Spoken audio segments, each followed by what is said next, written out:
I want to welcome you here today, and I want to welcome Reid.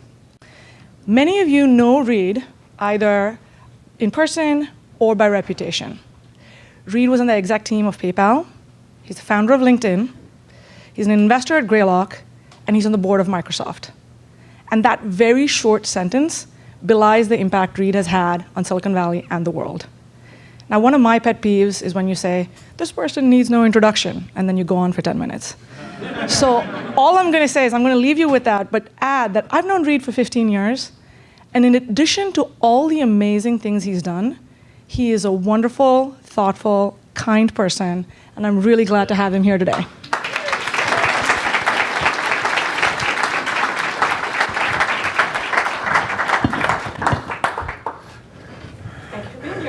And you, actually, I think your mic's still not live, but and you neglected on the intro that the way that we got to know each other is I failed to recruit you. But yes, I tried. But we continue to work together. Yes, exactly, for sure. Yes. So we have a room full of product leaders, and so I'm going to jump right in. One of the most important things that product leaders think about is product market fit. So early days, it's a three-part question. Before you have it, how do you get there? What do you do? Once you have it, how do you maintain it? And then can you actually lose product market fit? So the answer to the last question is yes, but I will come back to that. So the way that I approach companies and products is very similar, projects, is I have an investment thesis. And the investment thesis is a set of bullets about the way that I think the world is becoming, that if I'm right and I execute well, now there's a whole question about executing well and so forth that's challenging. But if I'm right and execute well, then, for example, in a company, you want to be a shareholder in the stock. In a product, you're going to get product market fit, right? Like that's the way that you do that. And part of your investment thesis needs to not only be the question of like, what is the product and why would people like it, but also how you'd get it to market. Like, what is the kind of go to market? And one of the, I think, the modern lessons of software is to not just have a inspirational idea around, ooh, I think that people would love to use this thing, but to make as part of the genetics of the product what your go-to-market is. Now, the easiest one is obviously virality and SEO and those kinds of things. But even if you're shaping it in terms of a sales force or other kinds of things, it's like, what does that channel look like? So, for example, one of the things that makes LinkedIn work is that we have a product, an internal product called Merlin, which essentially sees people's activities and behavior within LinkedIn, identifies which of them are possible sales clients, and then generates an automatic deck that says, and here's when you reach out to this person and say, here's why you might want to be an enterprise client, here's all the value you've gotten already, and here's the value you can get by being and makes it super easy for a sales process. And that's part of what the dynamic going all the way from kind of a consumer network into an enterprise process. And you want to look at that and make that as part of that. And so that's your investment thesis. But then the question comes down to pre-product market fit is how do you formulate that investment thesis? How do you test it as much as possible? Because by the way, it's fuzzy. It's not like, simple A/B testing and so forth. And people can get lost in A/B testing from what is your actual product market fit testing, because you can optimize things. You should have all the skills in A/B testing and cohort analysis and whatnot. But part of in the various early stages is to go talk to the smartest people you know and ask them what's possibly wrong with my investment thesis, what might change, because when you know you should pivot is when you're getting a set of good challenges which decrease your confidence in your investment thesis over time, and that's the kind of thing to change. Then as you move into data for this, sorry, I'm giving a long answer, but you gave me a detailed question. Which is, you then begin to factor in, okay, now I'm beginning to get to the earliest possible tests, and it won't be a test of your whole investment thesis. Investment theses are robust enough that you can easily go, well, this negative data point isn't a negative data point on the investment thesis, and you shouldn't actually even treat it as such. The thing that you want to start doing is saying, okay, which of these tests do I get soonest that affect my confidence in this investment thesis? And so that's part of the reason why sometimes you'll do, like, go and do surveys or go and do kind of initial signups or talk to initial customers, and you'll do things like saying, look, can I discover if a group of people love this, and if this group of people loves it, will it scale? It's kind of the classic way that you're beginning to factor in some data into the investment thesis. It's obviously complicated in network products, because network products tend to be if you don't get to critical mass, you don't have it. So it's just like, well, if we just get 1 million people in it, it'll work. You're like, okay, by the way, that's how we did with LinkedIn. And there was a 480-day period by which we went from member 1 to member 1 million. That was like, okay, do we have anything? Do we have product market fit? We don't really know, right? It can happen. And then you begin to factor that data in. Now, and then at some point, you should be able to robustly show that you have product market fit. You should be able to show cohort analysis. You should be able to show, like, these are the people who really love it. And then, by the way, then all the classic kind of tuning techniques are all things that really fill out that market, whether they're, modes in virality or modes in evolution of product. Now, the shift in product market fit is rare. Like, once you usually have established something, it usually works pretty well if you've robustly gone up the whole pattern. But the shifts can be that, like, there's a shift in modality, like a shift from desktop to mobile, or it could be someone has come along with something that is 10x better than the thing you have, and that is beginning to disrupt the thing, and it kind of is a shift of interest. And so, those kind of patterns, like, a lot of times, that's why people, like, with products, look at macro patterns, and one of the reasons why that people were all like, oh my gosh, you need to be mobile first, was something that quality product people were a decade ago. Like, they started looking at the iPhone, they started looking at trends, and this is even before the Android came out in the realms, and they said, oh, this trend is such that at some point we're going to need to be mobile first, and in some cases even mobile only. And you need to identify those things, because those things change product market fits. And at an early stage, you talked about, like, how you're trying to do it, trying to find product market fit. How do you build KPIs that early? Like, they could be wrong, they could be pointed in the wrong direction. Do you stick to it? Do you not stick to it? How do you think about that?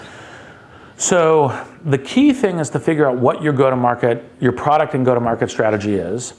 Then you base it off an investment thesis. That investment thesis won't come down to a simple algorithm where you go, oh, this is like we get X users to sign up. Well, you might actually be easily able to get a whole bunch of people to sign up and not actually have product market fit. Right? That's not necessarily a test of that. It's a useful piece of data, but it's not necessarily that. And even if you're kind of doing massive testing on, like, for example, what is the pitches in social media in order to get people to sign up, that doesn't necessarily tell you product market fit either. So you want to have that thesis about what is it that people will start doing, and then you want to start getting to seeing that instance of actual engagement and usage and love at the right pattern. Now, a classic meme that goes around the valley, and a lot of these memes have a lot of truth to them, which is important, is to say, first get 100 people to love your product. Right? This is a little bit like the reason I opened with, in the new Masters of Scale podcast I'm doing with Brian Chesky, because it was handcrafted first in order to scale, because one of the dumb memes that's going around is it has to be totally scalable from the beginning. That's actually not true. You do have to be thinking about getting to scale, but actually almost always to start doing things at scale, you start with things that don't scale in order to figure that out. Now, you start doing that, you start figuring out, okay, what are the things that scale? And then the meme that frequently goes to that, you'll hear that from Brian Chesky, you'll hear that from Sam Altman, some other folks, is first get 100 people to love it, because then you can scale it. That's not always scalable. But it is a useful meme, and it is a useful approach. Who are the people who first love it? Now, sometimes you'll end up in places like LinkedIn, where LinkedIn, the first 100 people to love it, weren't the people that are mass use case, right? So the first 100 people love it are people who think of themselves as networkers. They think that what I should do when I come to an event like this is I should shake everyone in the room's hand, and I should give everyone in the room my business card, and that's the way that the world should work. That is not the way the world will ever work, let alone the way that world works at scale. And so even though those were the first people who loved it, we were working towards a later set of folks. We were working towards people who were going, look, I'm trying to be thoughtful about my skill and growth of my career. I'm trying to be thoughtful about hiring. I'm trying to be thoughtful about entrepreneurs, about how I build a business around me in terms of finding experts and so forth. And so your investment thesis goes to, what are those people, and how do I know that I am on track to getting those people into it? And it may be the initial group, and it may be a group on, depending on what your strategy is. But what you want to have is an active strategy. And then as you begin to get to the KPIs, you say, okay, based on this active strategy, think of it as like signals in the wind when you're sailing. What are the signals I can get that would cause me to go, ooh, maybe I'm not on track, right? Because the difficult thing, especially as product people, is because you have this conception, you think this piece of creativity, you want to show that it is looking for disconfirmation. You're looking for what would show me that I'm wrong and need to adjust, right? And what do I get to that begins to give me that kind of impulse on getting there? And so that's the kind of thing that you're looking for when you're beginning to kind of get to KPIs, and you're beginning to get to, is you're looking for go to that high watermark vision while looking very carefully for the things that would cause you to change course, right? Because you're already all in and going there. You're doing that already. Okay, we're going to change a little bit and talk about, in the early days, there are companies out there that are product companies, there are companies that are engineering-driven companies, there are sales-driven companies. How do you decide that? Is it based on who the founder is? Can you choose what kind of company you want to be? And how do you set that up? So it does end up frequently being driven by the founder, but that's not quite the right reason for it. I mean, it happens that way, but such is life. The real thing you want to think about is you can look at this matrix organization. You can say product, engineering, sales, marketing, finance, and you say, for this company to realize its big vision, which of these functions must it be most competent at? Right? Frequently, within modern software, that is product. Sometimes it's engineering, sometimes it's still sales. Used to be like 10, 20 years ago, used to be enterprise sales was the key thing. It's actually, in fact, your product could be okay, and you had to be really good at sales. It's going more and more towards product, which is good. It's good for the world, it's good for users, it's good for a whole bunch of things. Everyone in this room. Yes, exactly. But you look at it and say, what is the really key thing? Like, for example, in many financial products, it's actually finance. In hard technical problems, there's a reason why it'd be engineering, even though you say, well, I have to have go-to-market, I have to have sales, I have to have marketing. You're like, yes, it isn't that you want to say, we suck at these other things. That's not the target. But which one are you really organizing around? And then to some degree, when you're evaluating yourself as a founder is, yes, I have a vision, yes, I have a culture, yes, I have learning, but are my skill sets close to what's important for this company in order to succeed? And in fact, part of the advice I give founders, part of the advice I give executives, and this is again a little hard, it comes to the disconfirmation, is think about, are there people who are better at this than I am? So for example, I am not the best person in the world for scaling organizations.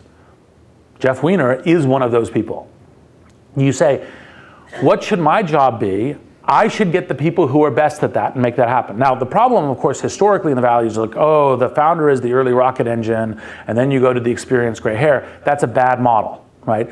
Because you actually want co-founders, right? So you say, I'm not just hiring a CEO, in this case, I wrote an essay on this, it's on LinkedIn and reidhoffman.org and whatever, is hire a co-founder as part of what you're doing. And that was because I said, look, well, we've got product market fit, we've got a good ecosystem, and one of the really key things is to scale this in really good ways. And by the way, you still want a product-oriented person. Jeff is a product-oriented person, but he is better than I am at scale organizations. I've learned a whole bunch from him. And so you're always looking at that as an organization, which competence do we need to do, and how do I trade to helping this organization be as robust as possible?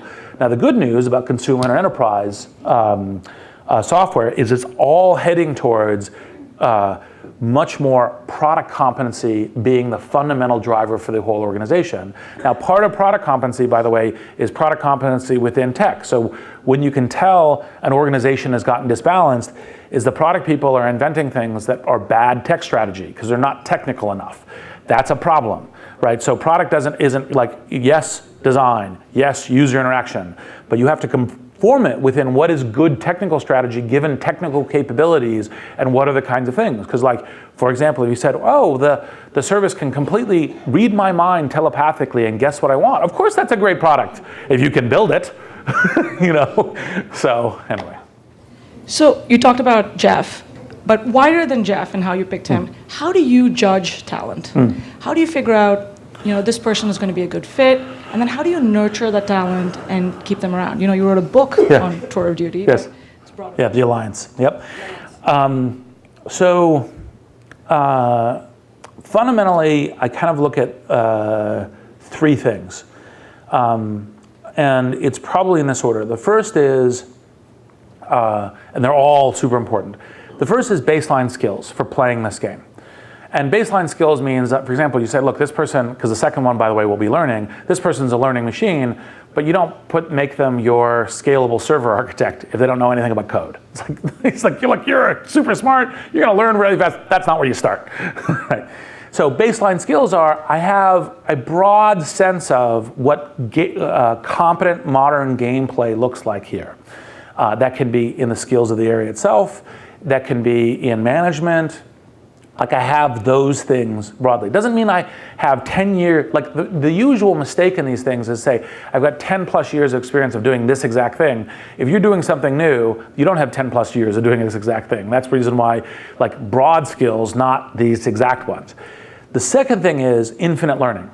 Because usually in the fast-moving changes within technology, especially within software, you're actually solving new problems. The nature of competency in the game is changing, right? So the techniques that were the best virality techniques in 2004 are now old school. The game is very different now.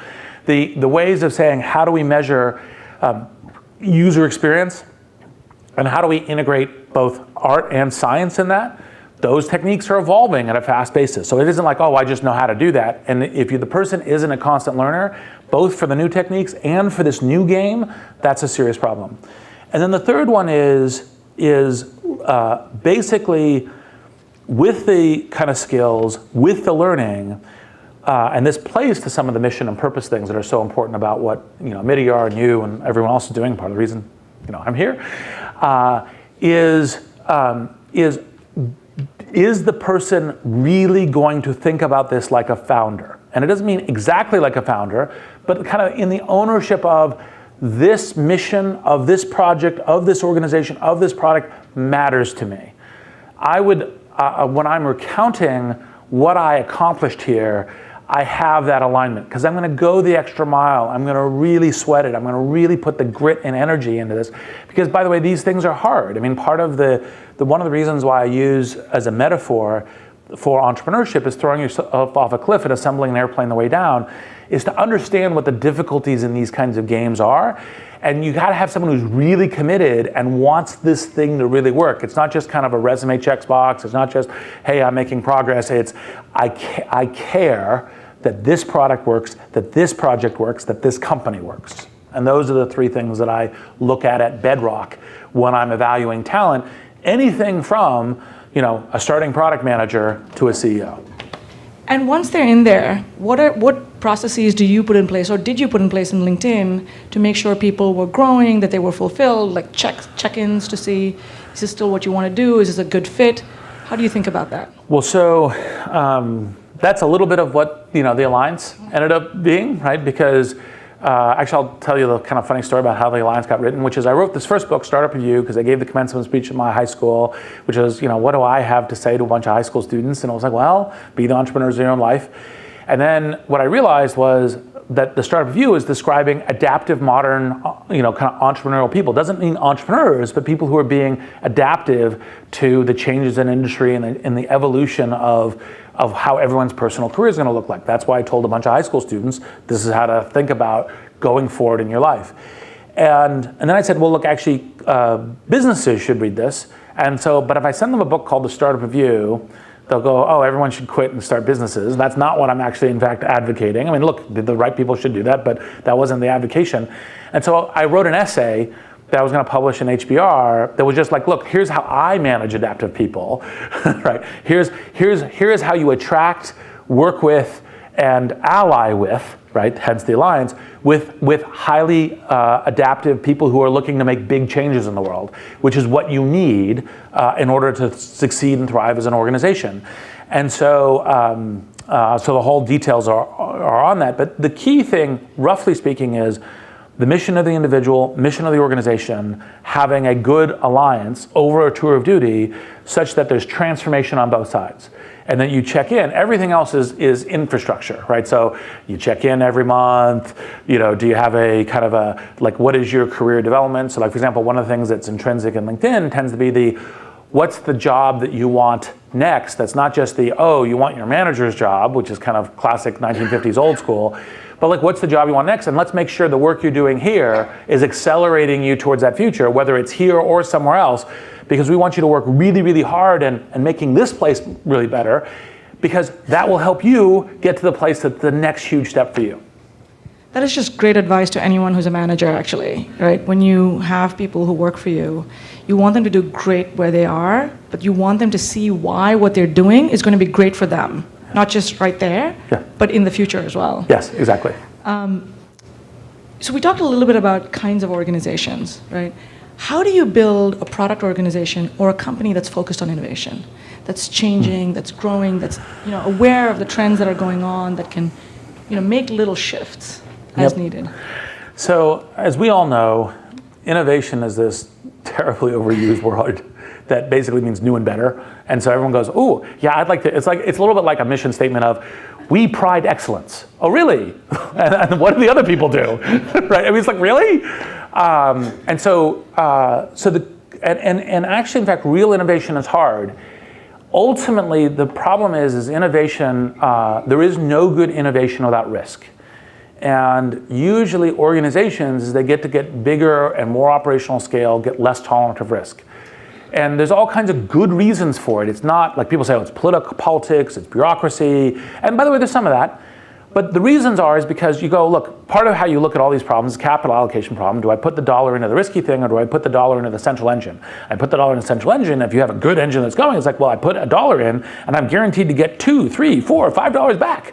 Like, and it's guaranteed. So why wouldn't I put the dollar in there? Right? Like, it's just rational.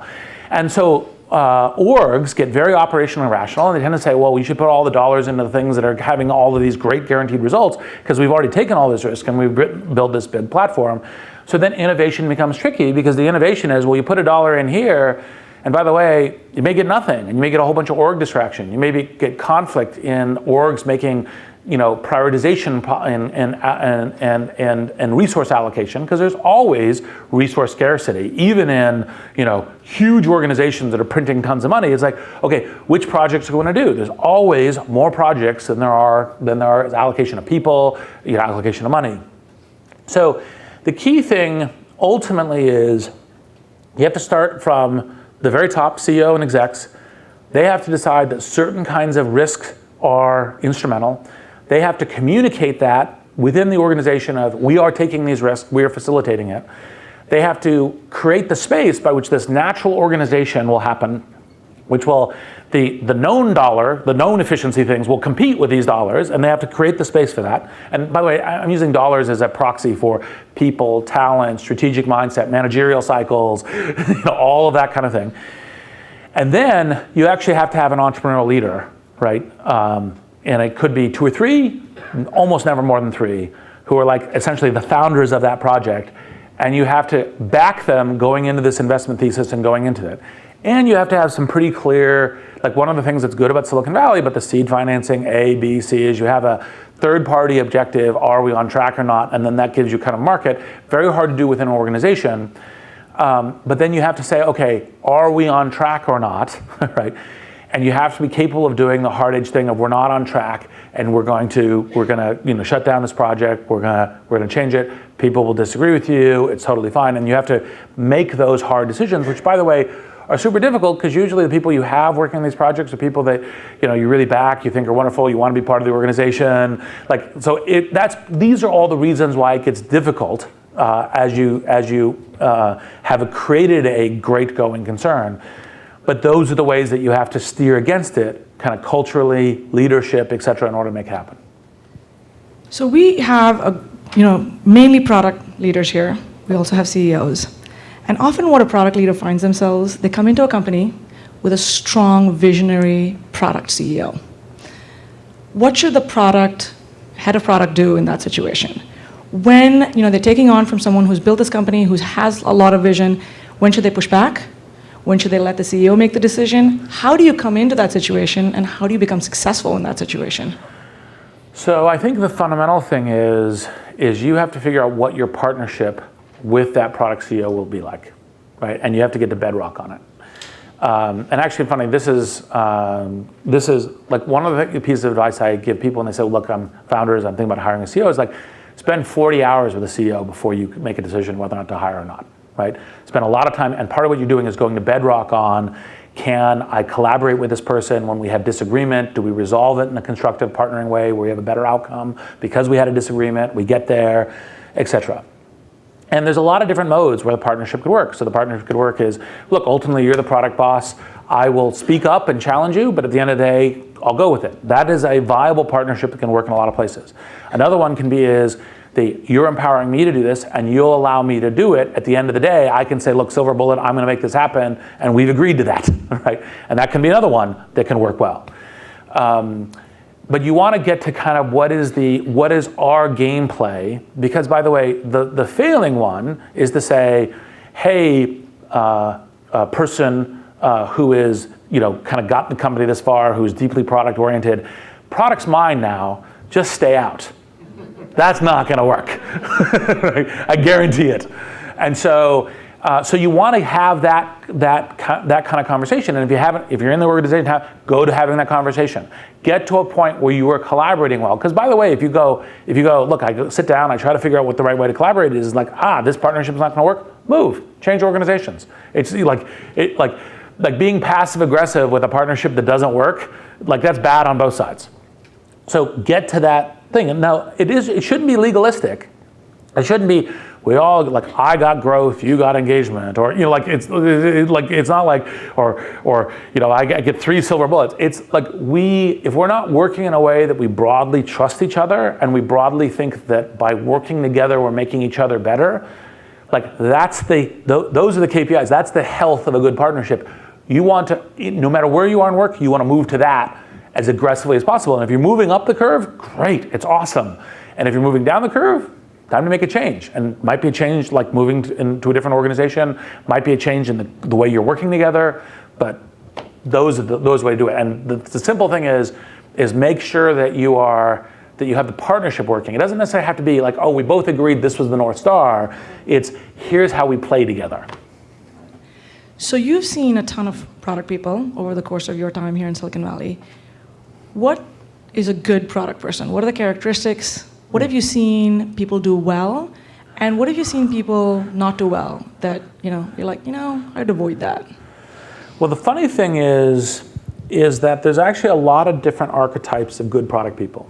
And so just product person is one of a little bit of illusions, because there's some product people who are, particularly good at kind of envisioning bold leaps into the future. There's some product people who are particularly good at interaction design or visual. There's some product people who are good at essentially kind of growth hacking and being data driven in terms of the way that they're doing. Like, there's just a whole stack of different things. And so part of what you want to be figuring out is what's the fit for broadly this sort of role or this organization or these macro problems, and which kind of product person, and then composing those as a team, because usually you need some of all of these skills, you need some of them, and how does that all play out? And nobody embodies all of these, right? Because to some degree, I'm super data driven has some disconsonant resonance with I have this vision of this new big change. Those have tension. It's not to say that people can't have some capabilities of both, but they have tension. And you figure out what the kind of gameplay looks like. So I tend to look at it as okay, what's the needs of the organization? What's the needs of the product?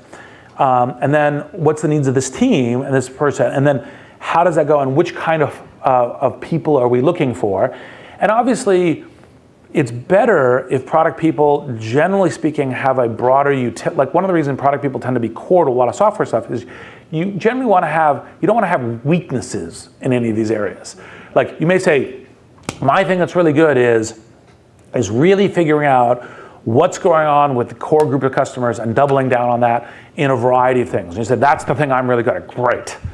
But you don't want to have, like, just be out to lunch on the other things. Because part of the central glue in product is everything from business strategy, technical strategy, support of the product, like, yes, you got to have some capability, but then you also have to be able to go, look, there's only some things I'm super powered at, right? And so how do I work with other people in a way that I'm integrating the thing that they're good at and bringing their expertise in the right way in order to make this work? And that's true not just within the other functions, but also within the different types of product capabilities. Looking back, what advice would you give yourself, 20 years ago? Well, it depends a little bit on what. That's funny. You're asking me a question I normally ask other people. And so, let's see, 20 years ago, if you literally meant it would be 2007. No, 1997. Oh, 1997, that's right, sorry. Bad math on the stage. Yes, so that was actually when I was doing my first startup, SocialNet, because this whole notion of how do we design software as a medium by which millions to billions of people interact is kind of the core theme to how I think about things. And this is one of the things I've said at a number of places. I, at the point, had this kind of naive product person's view that you just build a really good product and then everything else will work out, right? And it was like, okay, that's naive and wrong. Which all of us have had at some point. Yes, exactly. That was my moment of that. And that's part of when I get to look, when you're architecting software products, most often you want to think about the go-to-market, the distribution with it. Doesn't mean everything has to be viral, doesn't mean, but it's like, what's the shape of that architecture? So you're doing that. And then what's the dynamic learning loop? Not, I built the product and it's done. But actually software products are dynamic. So like, what is the learning loop like? What does the dynamic path look like as part of that kind of go-to-market, and how does that work? And that was the huge mistake I made in SocialNet. I'll give you a kind of funny story is I went and talked to people and they said, oh, you should have partnership model. So I was doing a partnership model. So we partnered with this paper in Phoenix for launching the product. In the first month, we got 6 people through the partnership. And it was like, we put all this energy in the partnership, and if we literally just bought a phone book and called people, we probably would have had 1,000 X results, right? And it was like, okay, that was clearly like a failure of all this work on the product and not that. And then I'd say the other thing that I was not doing as aggressively as I have later come to do is really pursuing this learn the things you don't know, e.g. the kind of disconfirmation. So like going and talking to really smart people and looking for the things that when they tell you, you go, ooh, shoot, I didn't know that. Boy, that was embarrassing. Great, now I've learned it. And taking that as an approach. No matter how good you are, there is a bunch of stuff that's relevant in your field that you do not know. Be aggressive about going and finding that, however you can. So, Reid, in addition to all the tech stuff you do, I know you care deeply about the world that we live in, the democracy that we now inhabit. We have a group full of product managers here. What would you say are the most important problems we should be focused on? Like if you were to tell someone, this is a threat, or this is what you should go build, what should people be thinking about? That's a very broad question. And look, so part of what you want to do broadly is you want to map between your areas where you have kind of unique abilities and the problems. So it's not just purely the problems, because you'd say, well, what is the future of humanity given massive progresses in technology and AI, synthetic biology, and so forth. There's this very macro arc threat and opportunity, like it's both of those that's super important. But then you kind of look around and you say, okay, what are the things that I can do? And like, for example, part of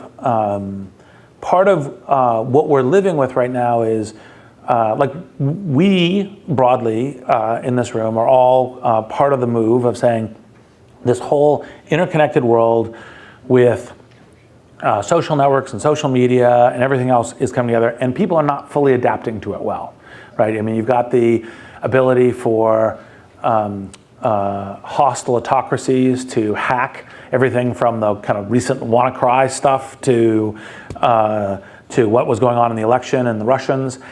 And so what you want to be thinking about is, while I'm building the right thing for the world and building the right thing for the organization, what are the things that I'm also thinking about building in that help people adapt into healthy ecosystems such that they don't, this new world doesn't allow them to be hacked, right? Because we all understand the patterns by which kind of social media, fake news, and so forth happens, but a lot of other people don't, right? So when you begin to think about like what are the things and the various roles that we have, is what are the ways that we contribute to that?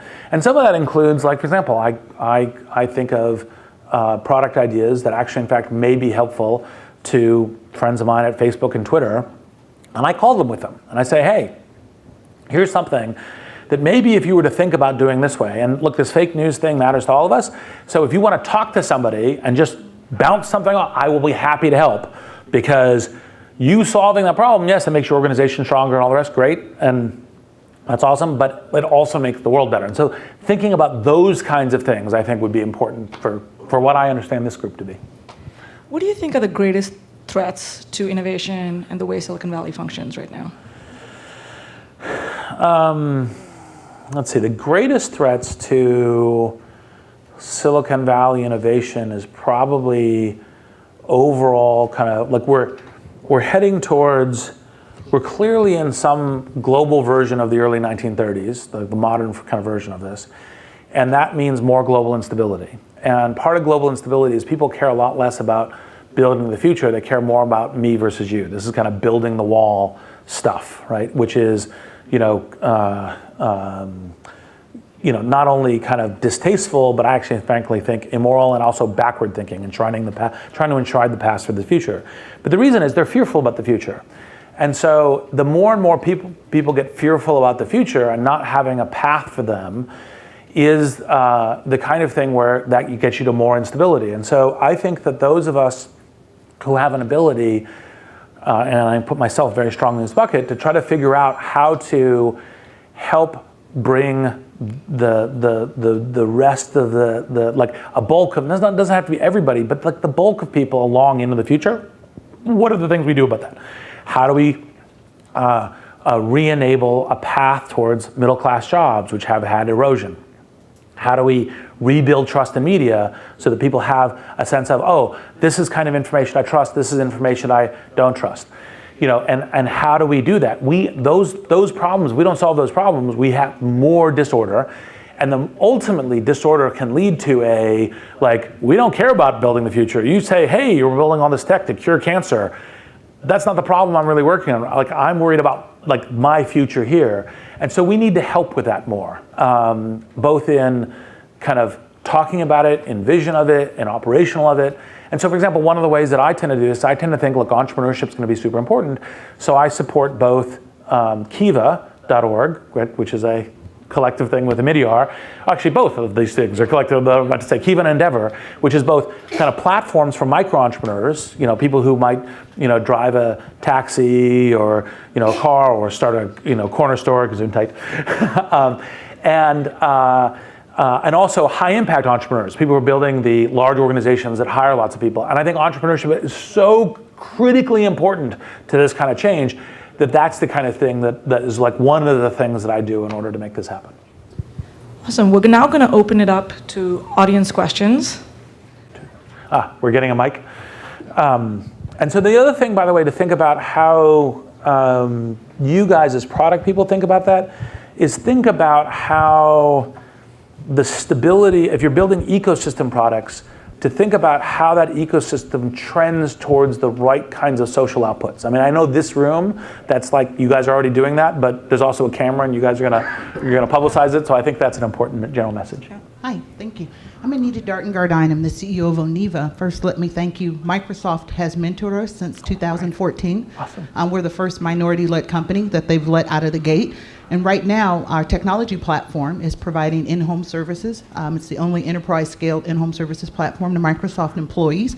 So thank you, because our workers are earning minimum $15 an hour with tip over $18 an hour. And we'll be creating 10,000 jobs just to support Microsoft. So thank you for that contribution. Well, thank you. Thank you. So Thank you. Chris Ye's an investor and advisor. So as we look at building here in the Bay Area and thinking about scaling, how do you sustain that culture and that product fit that you've built here in Silicon Valley, and as you go out to other locations like possibly a Charlotte, for example, how do you maintain both the culture and that product core as you build out that team aggressively for scale? Great question. And by the way, challenging problem, so it's going to take some real work. I'd say two comments. So one comment is that the earlier thing about like investment theses and seeing if the exact thing fits here, like how much do you need the exact thing, which parts do you need to stay the same and which part do you need to change, you need to have an active thesis on that, right? So it's kind of the question of, because by the way, sometimes regions work differently and what works in this region works different. And so you have to figure out, you have to have an active thesis about this is what we think is the same, this is what we think is different, and we're testing it quickly. So that's one. Two is, generally speaking, culture in organizations tends to very much actually go more horizontally. And the hack that I always find that's super useful when you're opening other locations is to take 1 to 3 people that work in your current organization and get them to agree to do a tour of duty over there, right? Like go and be there and fly and take the, like everything from video conferencing and flying back and forth as a way of doing that. Because there's just nothing like, oh, we're on the same team, we believe the same things, we're trying to do this. And so, part of, like very early in PayPal, we had built this Omaha customer service center, and it wasn't really working that well. We had to build it really quickly because we had 2 to 5% growth per day. We were causing eBay a certain amount of problems with this, and we had to fix it. And ultimately, what we concluded the way to fix it is we had to fly out a few people who would live in Omaha, right? In order to be able to have the trust, and because otherwise our organization here was like, why are you guys not doing that well? And we were a little distrustful of the organization, whereas people we'd fought in the trenches with, they're going, this is the problem. Like, oh, okay, we'll help solve the problem, right? And you need that kind of thing in order to get the cultural set, especially when things begin to say, well, this works the same, but this has to be different. How do you know and trust that has to be different? And having that cultural trust connectivity glue is really important to it. And then the other thing, by the way, when you look at it, like this is a very small hack, but actually super important. It is important when you're thinking about opening other locations, direct flights from your main location. That actually makes it's a tiny little hack, and it really matters. Hi, Reid. One of my favorite quotes of yours is, if you are not embarrassed with the first version of your product, you've launched too late. And so I find that to be a really helpful quote for companies that are smaller and are getting started. And my question is, do you think that persists? That's still a helpful quote as companies get larger, as they launch new product lines that support an existing product that's already got product market fit? Is there a mismatch when your new product lines don't have the fit and finish because you're trying to be iterative? It's a great question, and very insightful.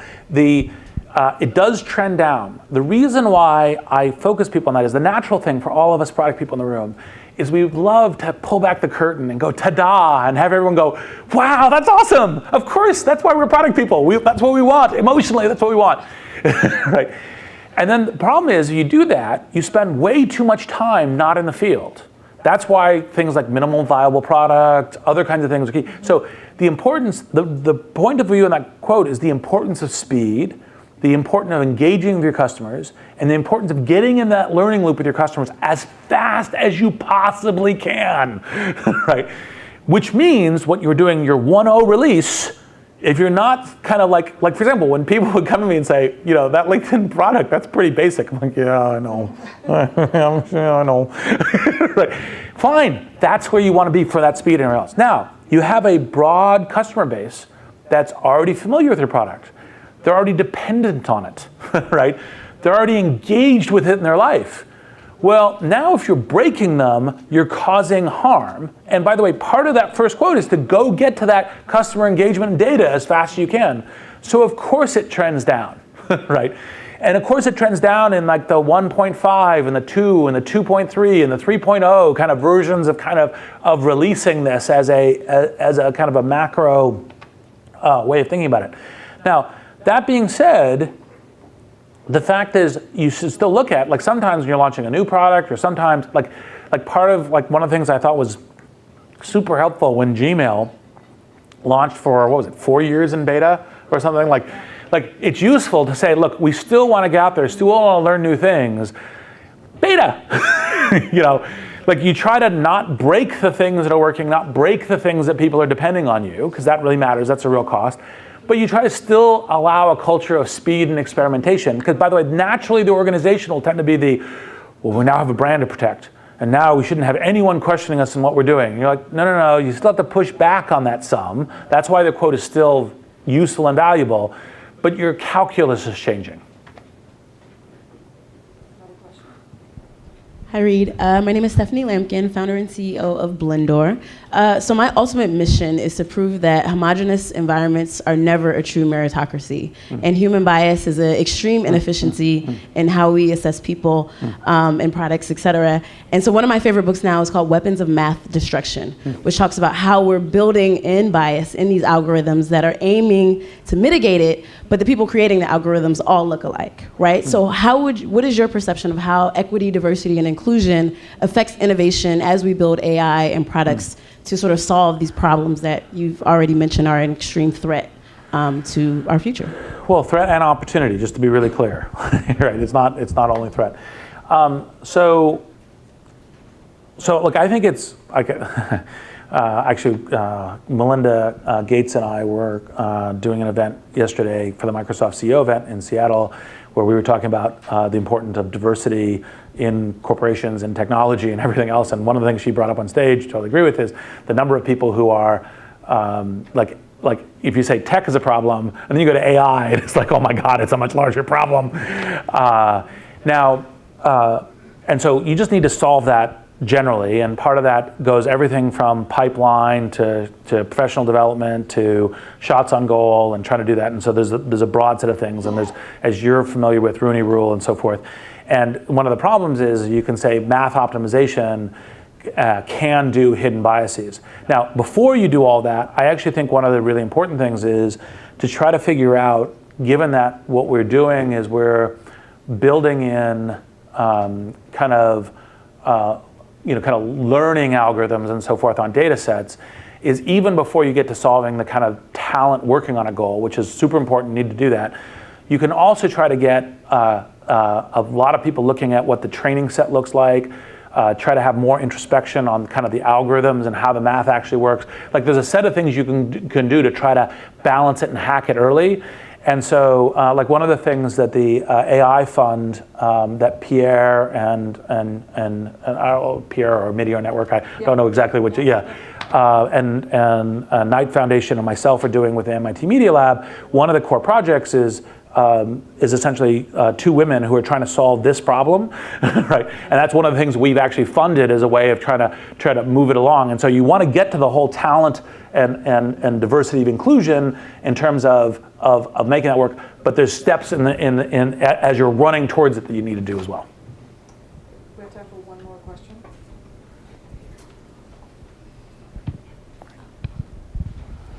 Hi, Reid. My name is Matali. I work at LinkedIn. Awesome.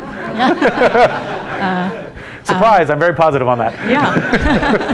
Yeah, very recent LinkedIn hire. I was an ex-founder and CEO, and part of the reason I had to shut down was a lot of cease and desist letters from LinkedIn. This is one of LinkedIn's acquisition strategies. That's not an acquisition strategy. There are other folks like me, but that's not my question. I guess my question is... I guarantee you that's not an acquisition strategy. That's not why we shut down. Yes. But aside, one of my you brought up something that's like very near and dear to me as a recently ex-founder, which is, we want to do these things that are good for our product, good for our organization, but also good for humans and good for the planet. And like a specific example is the fake news problem, right? But at the end of the day, that's not what gets funded. venture capital is a big part of this ecosystem. And so I'll give a specific example. Let's take like Outbrain. Like everybody has seen those like Outbrain content marketing things at the bottom of every single page. They're all usually fake or crappy, but they get the clicks. Versus if I wanted to do like real journalism and write something, that's not going to get the clicks, hence the funding. So what's like venture capital doing to actually change this? Because that's sort of like where it starts. Yep. Well, so the short answer is very little. And the reason is, look, the way the VC hat on, you say, look, most of our LPs are like universities and other kinds of things, so we make money for them, that get then invested in their mission, and so we focus on this on a business basis. And by the way, our LPs that include, Harvard, Yale, Stanford, and else, that's what they ask us to do, right? They don't ask us to be, kind of like to making them less returns in order to make shifts in this. Now, I think the VCs who have an attention to this issue, and I think there's the group of us, right? A lot of VCs are only about making money, but I think there's a group of us who care about the change in the world too, Mid-Air Network amongst other central ones, and so what we do is we don't put investment to work specifically unless it hits the economic goals.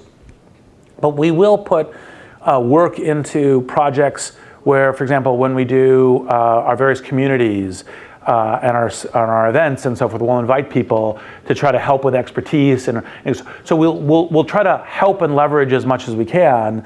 And then that's also one of the reasons why, like you'll have noticed that there's investments that I've made personally that aren't Greylock, because I can deploy my own capital there. I can't deploy the university's capitals there, but I can deploy my own capital there in order to make a difference. And so those are the kinds of patterns you'll see happening there.